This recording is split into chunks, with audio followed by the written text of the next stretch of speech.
Test ক্রিকেটের আবেগ কোথায় বলুন তো? টেস্ট ক্রিকেট হলো ক্রিকেটের সবচেয়ে ঐতিহ্যবাহী এবং পুরনো ফরম্যাট। 1877 সালে প্রথম আন্তর্জাতিক ম্যাচ খেলা হয় মেলবোর্ন ক্রিকেট গ্রাউন্ডে ইংল্যান্ড এবং অস্ট্রেলিয়ার বিরুদ্ধে। টেস্ট ক্রিকেট অনেক ইতিহাসের জন্ম দিয়েছে। চলে যাই ইডেন গার্ডেন্সে ভারত বনাম দক্ষিণ আফ্রিকা সিরিজের প্রথম টেস্ট ম্যাচ দেখতে। সকালের কড়া রোদে স্টেডিয়াম ভর্তি মানুষজনদের কাছে পৌঁছে যাই আমরা টেস্ট ম্যাচের আনন্দ নিতে। দুপুরে শরৎকালের রোদ স্টেডিয়ামের পিচকে এক আলাদা সোনালি রঙে রাঙিত করেছে।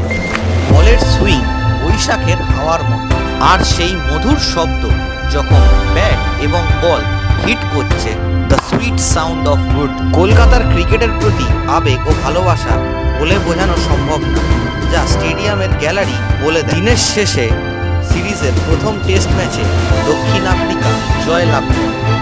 ইডেন গার্ডেন্স এক গল্প লিখে যায়, যা এক কথায় বলে, টেস্ট ক্রিকেট নেভার ডাইজ। ভিডিওটি কেমন লাগলো কমেন্টে জানান। আপনাদের একটি লাইক এবং সাবস্ক্রাইব আমাদের অনেক মোটিভেট করে। নোটিফিকেশন বেলটা ক্লিক করে রাখবেন, যাতে আবারও দেখা হয় এক নতুন ভিডিওর সঙ্গে।